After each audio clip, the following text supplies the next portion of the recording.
first things first, there's a couple of things that stop us from being vulnerable. Number one, criticism. Criticism of our bodies, criticism of how we dress, criticism of how we express ourselves. We could have experienced this criticism when we were kids, right? We're talking about being vulnerable in general. It doesn't have to just be focused on in relationships. We also could have experienced criticism in romance.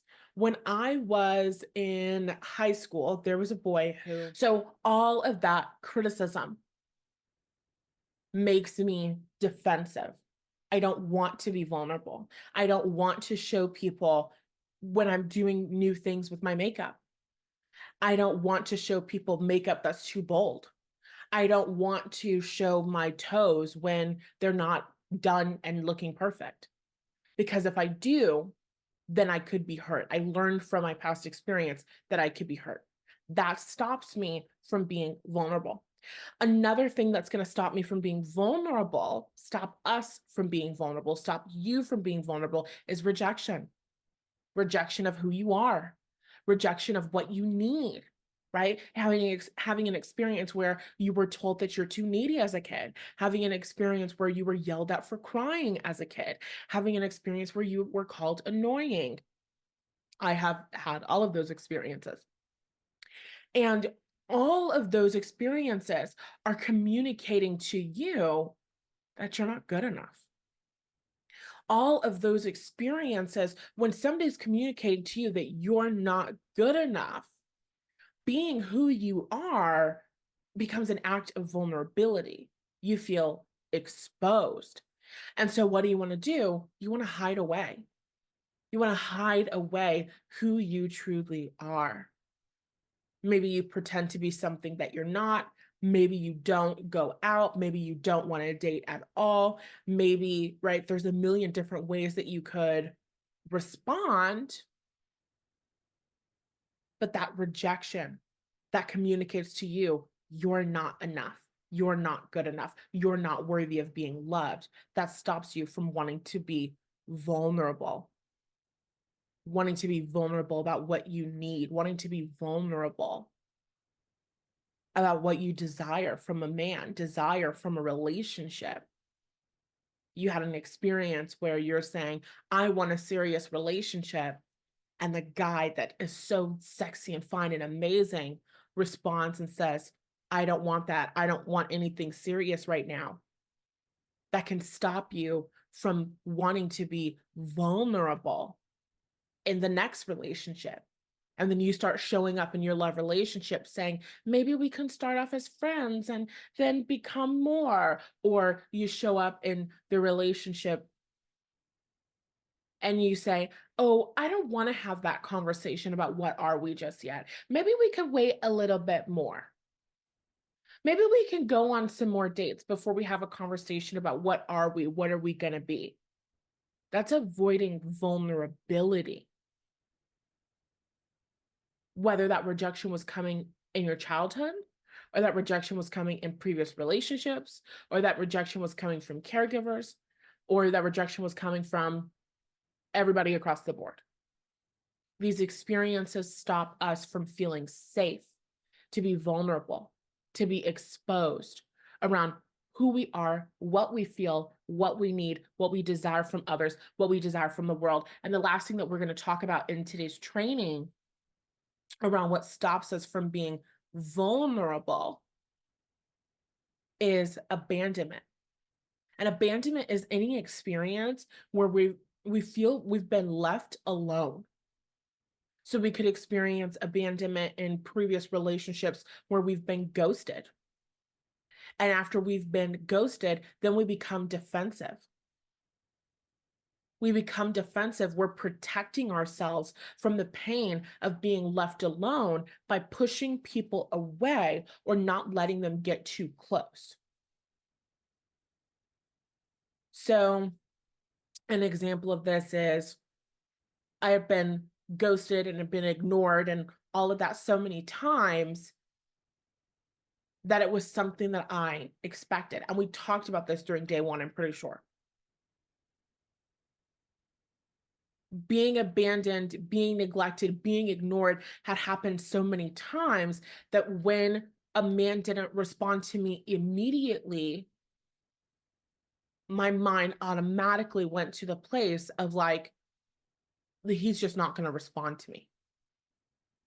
I assume that I'm going to be abandoned, and that protects me because I don't get my hopes up. I don't show up being optimistic in romance because I think I could be abandoned. So instead of showing up optimistic and open at the very first sign that a man might not respond to me, the very first sign that I might not hear back from him, I'm going to assume that he's abandoning me. And that assumption that I'm being abandoned, that assumption that I'm not going to hear back from him, that's me being defensive. That's me protecting myself from the pain of being left alone, from the pain of being abandoned. I'm pushing him away before he can push me away.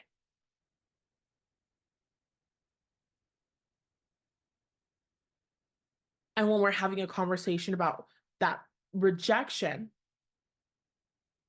all of those experiences where you felt rejected for who you were, what you needed, and that communicated to you that you weren't good enough and you started hiding away, that hiding away is your defensive mechanism, protective mechanism, because you're protecting your true self from rejection.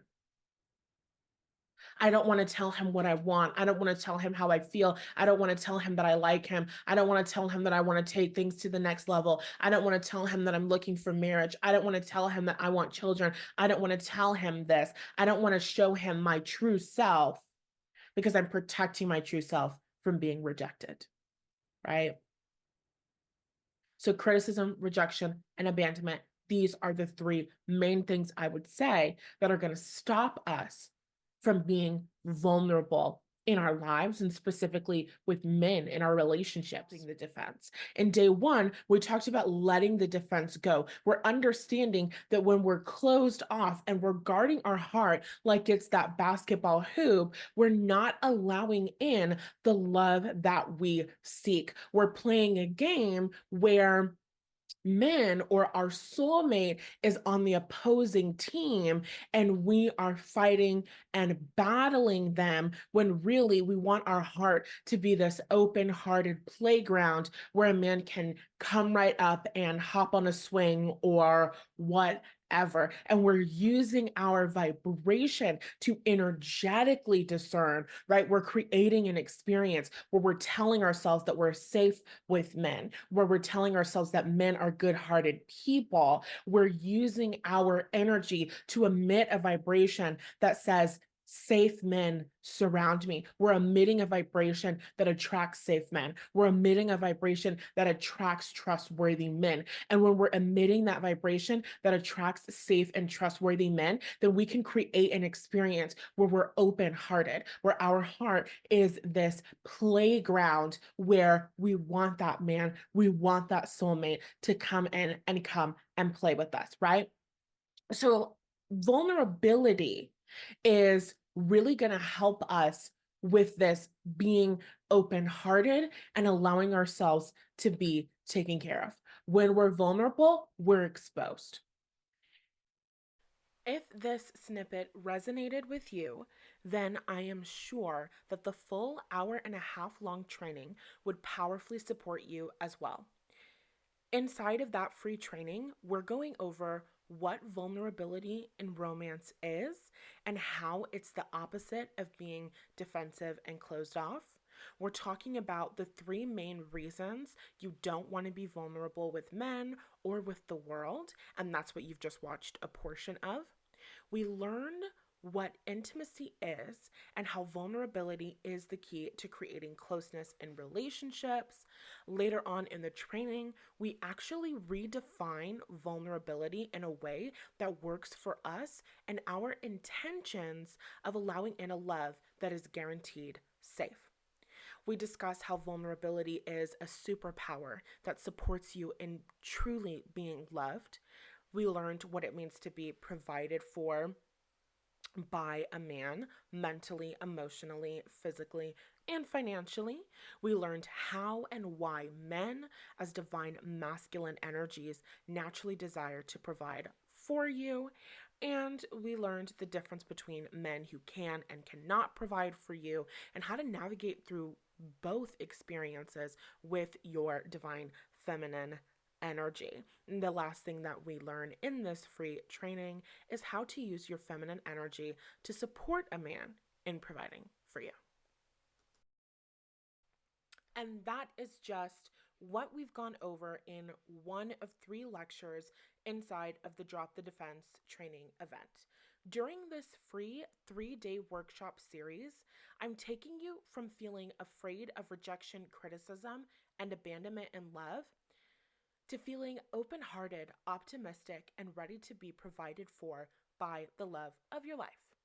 Each day of the series is perfectly themed to support you in softening your heart, building out a supportive belief system that allows your soulmate to manifest into your reality, and developing a greater relationship with men in general so that you can live out the soft life that you deserve.